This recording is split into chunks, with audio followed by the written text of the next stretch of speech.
আমি মানুষের সেই দাবিটা সবার সামনে তুলে ধরছি। এটা কি ছেলের হাতের মোয়া নাকি যে কেউ চাইলেও সেটা তাকে দিয়ে দিতে হবে? রণদেব, আমরা কিন্তু মানুষের রায় নিয়ে এসেছি, মানুষের রায় মেনেই আমাদের চলতে হবে। আর 85% মানুষের রায় এটাই, ফাটা কেষ্টকে 7টা দিন দেয়া হোক।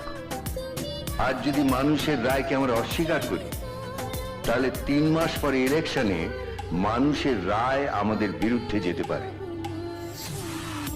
এই ইস্যুতে বিধানসভায় অপোজিশনের ওয়াকআউট দেখে নিশ্চয়ই তারা একটা আঁচ করতে পেরেছ। 3 মাস পরে কথা 3 মাস পরে ভাবা যাবে, এখনই তা ভাবার দরকারটা কি? 3 মাস ধরে ভাবি আর সরকারটা উল্টে যায়, যা আবার আজকেই হবে।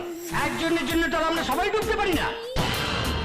আপনার কি ধারণা আপনি এভাবে আমাকে মন্ত্রিসভা থেকে সরাতে পারবেন? যদি সেটাই আমার